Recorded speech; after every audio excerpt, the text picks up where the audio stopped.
Mark Rogers TV talking some Clemson football with the Tigers lining up against a 4-1 at Wake Forest team at home this weekend. We bring in Mark Gordon from Shaking the Southland to help us talk up the Clemson Tigers, number 2 in the country. But, hey, number 1 on my poll here at Mark Rogers TV, Mark. It's a good poll, Mark. That's a good poll. I just think they've played the most complete football against the most difficult schedule, at least from the contenders.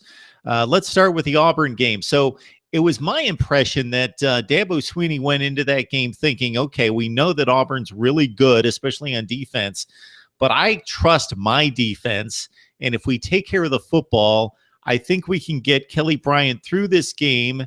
And at that point, we were almost thinking before the DeAndre Francois situation at Florida State, man, if Bryant can develop and ride that running game and the defense to Tallahassee, into the Florida State game, I should say, then maybe he develops and has time against some of the lesser teams to develop and get ready for Florida State. But then, wow, it was impressive to me that they get through the Auburn game, and then maybe it was what Dabo saw against Louisville on tape, and also saw in Kelly Bryant's progress in practice that he cut him loose against Louisville, and wow, he's making downfield throws and really showing to be a complete quarterback. Yeah, you're 100% right. When they went into the Auburn game, everyone got the impression and everyone knew they were going to treat Kelly Bryant with kid gloves. He didn't really throw the ball down the field too much, and the play calling was very, very limited.